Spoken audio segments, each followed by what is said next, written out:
दोस्तों नमस्कार। कभी कभी जीवन हमें ऐसे प्रसंग दिखाता है जो हमारी सारी धार्मिक धारणाओं को हिला देता है। बुद्ध के जीवन की एक ऐसी ही घटना है जब एक भिक्षु को एक वेश्या ने अपने घर रुकने का आमंत्रण दिया। आज की कहानी बौद्ध भिक्षु और एक नगर वधू की है जिसे हम ओशो की दृष्टि से समझेंगे। बुद्ध का एक भिक्षु भिक्षा मांगते हुए एक गांव में पहुंचा। संयोग से उसके कदम उस गली में चले गए जहां वेश्याओं का मोहल्ला था। वह साधारण भिक्षु नहीं था, भोला था, निर्दोष था। उसे यह पता भी नहीं चला कि यह कौन सी जगह है। वह ऐसे लग रहा था जैसे किसी और लोक से उतरा था, शांत, निर्मल, ध्यान में डूबा हुआ। गांव की नगर वधू ने उस भिक्षु को आते देखा, भिक्षा मांगते देखा तो वह थोड़ी चकित हुई। उसने अपने जीवन में ऐसे हजारों पुरुष देखे थे, लेकिन ऐसा कोई नहीं देखा था जिसके चेहरे पर न लोभ था, न भय, न इच्छा। इस पर ओशो कहते हैं, संन्यास का सौंदर्य किसी बाहरी साज सज्जा से नहीं आता, वह आता है भीतर की शांति से, उस निःशब्दता से जो ध्यान से जन्म लेती है। आगे उस वेश्या ने भिक्षु से कहा, आप मेरे घर इस वर्षा काल में ठहरिए, क्योंकि वर्षा काल में भिक्षु किसी न किसी स्थान पर 4 महीने ठहरते हैं। इस कारण उस नगर वधू ने उस भिक्षु को अपने घर ठहरने का आग्रह किया। भिक्षु ने कहा, मैं अपने गुरु तथागत बुद्ध से पूछकर कल उत्तर दूंगा। उस भिक्षु ने बुद्ध के पास जाकर भरी सभा में सबके सामने पूछा, भगवान, एक स्त्री ने मुझे वर्षा काल में अपने घर रहने को कहा है। यदि आपकी आज्ञा हो तो क्या मैं उसके घर रह सकता हूँ? वहीं एक अन्य भिक्षु खड़ा हुआ और उसने कहा, भगवान, वह साधारण स्त्री नहीं है बल्कि एक वेश्या है। फिर उस सभा में हलचल सी पैदा हो गई।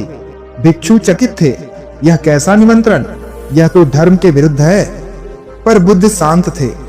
उन्होंने उस भिक्षु की आंखों में देखा और मुस्कुराए। फिर बोले, जा उस वेश्या के घर ठहर, 4 महीने बाद हम फिर देखेंगे। उस सभा में असंतोष फैल गया। कई भिक्षु बोले, यह अनुचित है, वह भ्रष्ट हो जाएगा। तब बुद्ध ने उत्तर दिया, अगर एक वेश्या उसके सन्यास को ले डूबा तो उस सन्यास का मूल्य ही क्या, और अगर वह वेश्या को उबार लाया तो वही सच्चा सन्यासी है। 4 महीने बीते, भिक्षु लौटा, शांत, वही निर्मल चेहरा। उसके पीछे पीछे वही वेश्या भी आई जिसने अपने सारे आभूषण गहने उतार दिए थे और सफेद वस्त्र धारण किए हुए थी। बुद्ध ने उस स्त्री से पूछा, पुत्री, तुम्हें इस भिक्षु के किस बात से इतने प्रभावित हुए कि अपने सारे आभूषण त्याग इसके पीछे यहाँ आई हो? तब वेश्या बोली, आपके भिक्षु के अप्रभावित रहने ने। मैंने उसे हर तरीके से परखा, संगीत, नृत्य, सौंदर्य, लेकिन वह बस देखता रहा बिना किसी प्रतिक्रिया के। वह जैसा था वैसा ही रहा। मुझे तब पहली बार लगा, पवित्रता भागने से नहीं आती, अंदर की शांति से आती है। आगे ओशो इस प्रसंग को समझाते हैं, धर्म का अर्थ है भीतर के घावों को भर लेना। अगर तुम्हारे भीतर अभी भी वासना, भय या लालच है तो हिमालय भी तुम्हें नहीं बचा सकता। पर यदि भीतर शांति है तो वेश्या का मोहल्ला भी तुम्हें नहीं छू सकता। ओशो कहते हैं, धर्म स्थान परिवर्तन नहीं है, स्थिति परिवर्तन है। तुम जहां भी हो, अगर भीतर निश्चल हो तो वही स्थान तुम्हारा मंदिर है। बुद्ध ने कहा, अगर तुम्हारे भीतर घाव ना हो तो कोई चीज तुम्हें छू नहीं सकती।